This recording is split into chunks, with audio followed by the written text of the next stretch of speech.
Suck it up. No tears allowed. Why? Are grown men not allowed to show emotion? Let's talk about it. Yeah, I think the first time I remember crying in public in front of people, and Sunday you were there, when my sister passed in 1996. I remember. Got a little bit of gasoline. Welcome to another gasoline. Mr. 614. Sunday Black. See, we got one. Yeah, JL, what up? Let's go. Fiat cash, cryptocurrency, State of the Union. This is black man urgency. This is for God. This is for green. Black fist in the air. If you ever had a dream, hey, what he do? What he say? What they talk about today? Keep it close to the kings. Circled around you. Now that was for dinner. Pay the chef at the kitchen. When men talk, you need to listen. Hello, everybody. For guess what? welcoming us back into your reality with season 2. We're gonna keep trudging. We're gonna keep going. Season 3, season 4, season 5. Because guess what? When men talk, Mike just want to listen. Love it. So, you know what? Society has long shunned the idea that men should only show emotional feelings when absolutely necessary. Generally, feelings of guilt, shame, heartache, or loss are only stapled with a tear if the most unimaginable thing happens. For example, you lose an arm. Okay, you can cry. You lose a parent. You can cry a little bit. You break up with your girlfriend, lose a job, divorce, alimony, child support. Suck it up. No tears allowed. Why? Are grown men not allowed to show emotion? Let's talk about it. Y'all see I'm rocking my pastel pink. They show y'all my sensitive side. Oh, you sensitive. You sensitive. Oh, look at him. Hey. You know what? I was thinking about, I think the first time I remember crying in public in front of people, and Sunday you were there, when my sister passed in 1996. I remember standing at the church on the stage speaking, and I started crying. I remember that 1996 being the first time I remember showing that public display of sensitivity and vulnerability. And then I think the second time I remember is when Stokes, which is a friend of ours that passed, was it 2015? I believe it was, yeah. And I broke down and I cried in front of the church again there. But other than that, I think that was probably the first time my kids now, my daughters are now 12 and 14. That was the first time they'd ever seen me cry. And they were in awe. They sat there and they just stared at me like, is dad really crying? And not to say that's because a man not supposed to cry, but they had never seen their dad cry. So they became emotional and wanted to come to me and console me to figure out what exactly was going on. We had a serious conversation about what I was feeling and why I was feeling what I was feeling. And I think, you know, at a certain point, I realized in my life, like, I could really care less about what anybody thinks about me, point blank, period. Because growing up, when I cried, that meant I was really about to put my foot so deep off in your behind, because when I got mad, I would cry. So it was a different kind of tear then, but now as a grown man, you steer away from that kind of thinking, and it's like, I don't really care what a person thinks. But I think culturally, and I don't think it's just a Black culture, I think it's a culture across the board, because I know some white guys, some Latino guys, some Asian guys that go for the bad, that are tough guys, and they don't like to be vulnerable when it comes to them crying as grown men. What have you seen? I mean, I think you hit it right on the head when you're talking about the vulnerability, right? I think it shows our culture's we've been raised up to think that when you do cry, you are sensitive and that you're weak, and it shows a sign of weakness, right? And so, you know, me, I mean, my dad, I've never seen my dad cry, ever. I'm saying it again, never have I seen my dad cry, right? Does that mean that he's not a weak person, or he's not sensitive? I don't know. It's just never been something that was there. Z, to your point earlier, I think when you get older, you stop caring, right? You know, when you have a close friend that may pass or something like that, and you're in front of people, you're like, but then that just comes out of you, right? I think we cry in private, and I think as you get older, you may transition that thought process and say, look, you don't even care. And some people, again, they just don't want to show it. They don't want to show that vulnerability to be able to do it. I think it's okay to cry, because I think it can lead to mental health issues when you hold that stuff in and you just don't get it out, right? And it's not just about, sometimes it's crying for, happiness. There's crying like what you said, when you upset and you just really want to take somebody out. That's a crying. Then there's a sadness, right? But I think there's a process mentally when you have that grieving. There's a process for grieving, and everybody handles it differently. But I think you need to go through that. I think it's healthy to go through that, because then you can get to the other side, right? And so you start thinking about, then you cry because you think about the happy times you had with your friend or your family members, and then you cry because of that. And I think that we need, I think women, a lot of them, when they see men cry, it hits them different. And I truly believe that. At least the conversations I've had, when women see men cry, like a for real cry, it hit them a little different. And so I think as we are in a different society, 21st century, all that type of stuff, I think the perception of men crying is received differently than what it was, I would say, us growing up. I think Z will tell you, I'll cry at a drop of a hat, bro. I mean, it's like if a movie's on and it touches me, or it brings back memories of something that's happened in my life, in my childhood, I will lose it. Me and my girl will sit there and we will both be just boo-hoo and snot and tissue just flowing back and forth for real. That's what we do. It's just part of who we are. It's just cool like that. But like what Charles mentioned, there are labels that are attached to individuals to brothers specifically, who tend to show their emotion. And like everyone, like Z said and Charles, like, when you don't give a darn, there are labels attached, because I know for a fact during one of our Instagram lives, somebody on here said Jared is the most sensitive Sunday. Oh, and, yeah. It's like, I didn't even know the brother said it. Charles kind of like said, you know what, Jared, Sunday said you sensitive.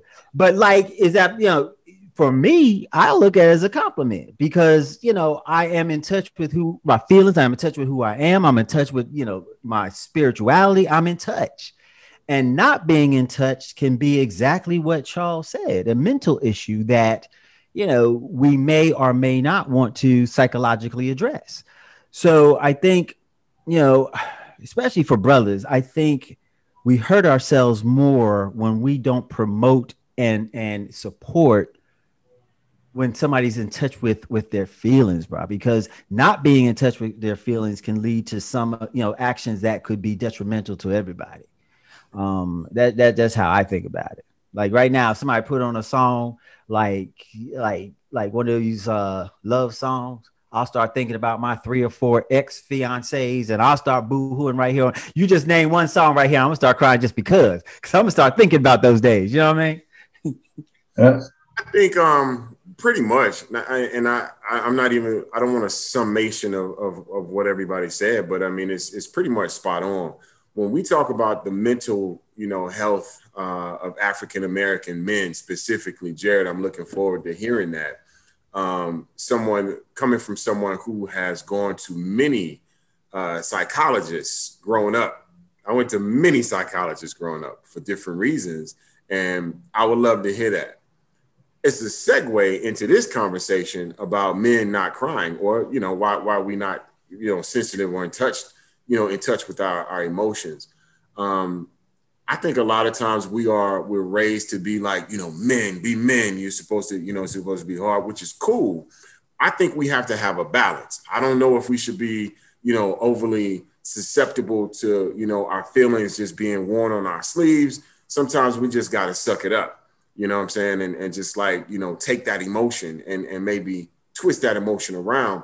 Even with my son, and it's real when you're raising children and you especially a black man, and you trying to get him to, suck it up, man. Be a man. Don't save your tears for later. You know what I mean? Those kind of pep talks we give them, but we really trying to, get them on board to be this big Rambo type of dude. You know what I'm saying? And it's not fair to the children because they're children. And this is where some of those things start.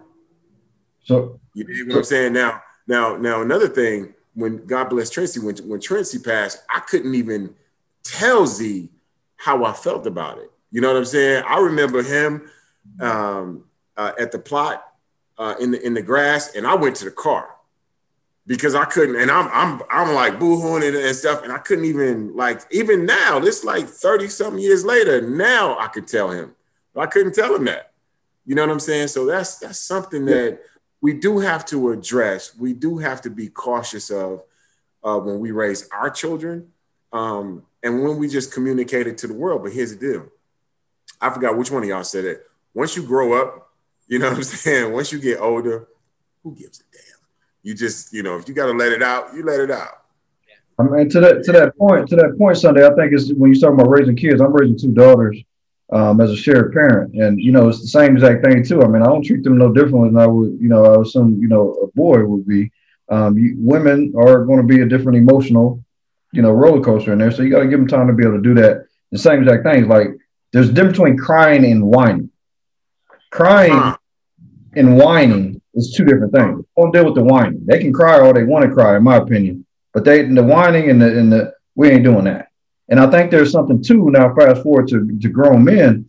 You know, there was two times that you've seen, like, our president, past president, President Obama, when he cried when Sandy Hook happened, and then the night before he got 2 days before he got elected in 2008 when his grandmother passed.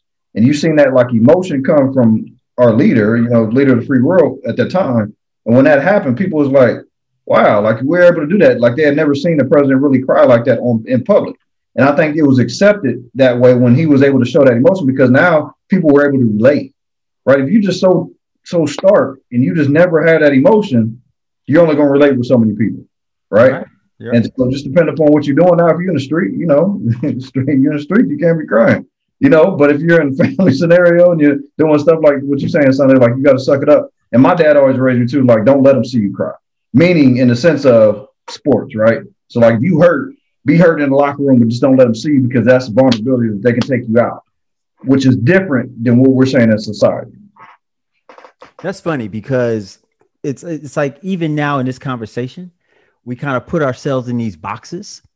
You mentioned it, Charles, and Sunday mentioned it, that it was the fathers who were saying, don't cry, be a man.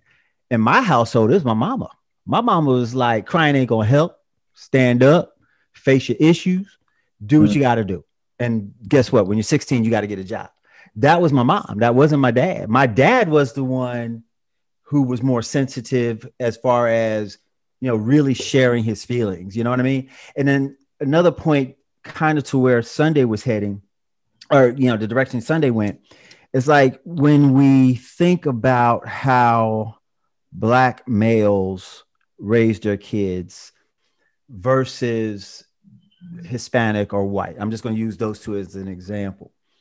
Hispanic fathers, this is what I've noticed growing up in Miami. They will kiss their kid in public, and they're kissing their male sons.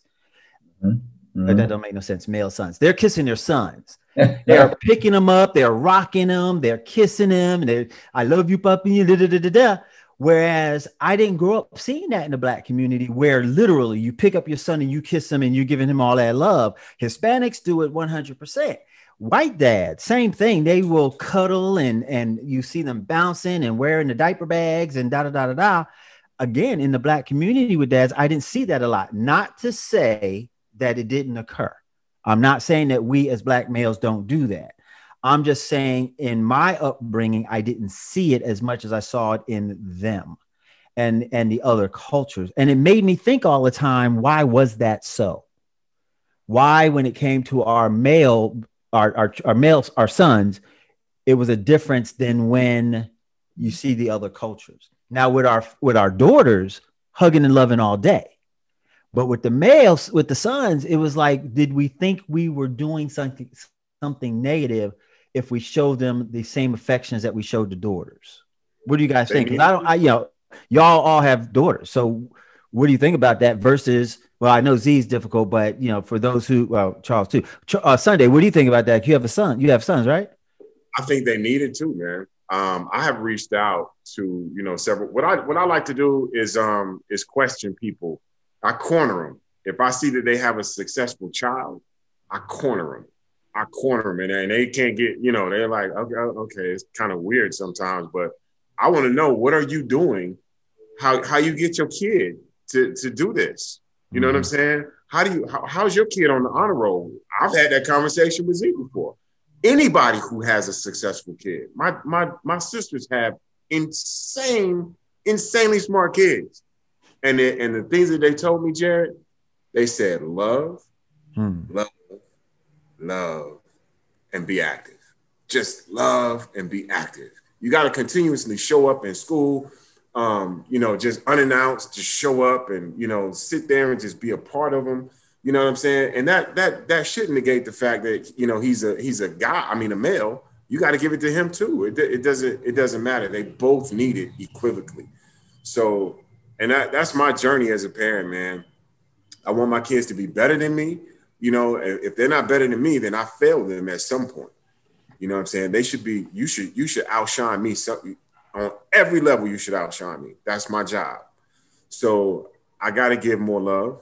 And me personally, I don't want to be so rigid, you know, with my children. So I try to remove myself, you know, from doing that, man. But it's a journey, man. It's a journey, and it ain't no blueprint to it. You know, you're going to screw up a lot, but just love and be active in their life. That's something that I would love our listeners and our watchers to chime in on our Instagram and on our platforms about how they manage that challenge of raising their male sons to not, as Sunday said, be rigid in the upbringing so that our children don't grow up perpetuating that cycle. Because I don't necessarily think it's good for our Black men not to be in touch with that sensitive side of themselves, because I think even our women would appreciate it sometimes when, you know, when we appreciate a cuddle just like they appreciate a cuddle and we're not afraid to say it, you know? So yeah, our listeners, please chime in, hit us in the chat to let us know what you think about that. Cause I think it's a subject we don't talk about as much. And I think we need to. Season 2, we bringing it, man. We bringing it. Cause when men talk, yeah, you might want to listen. And click to subscribe. Click to the subscribe.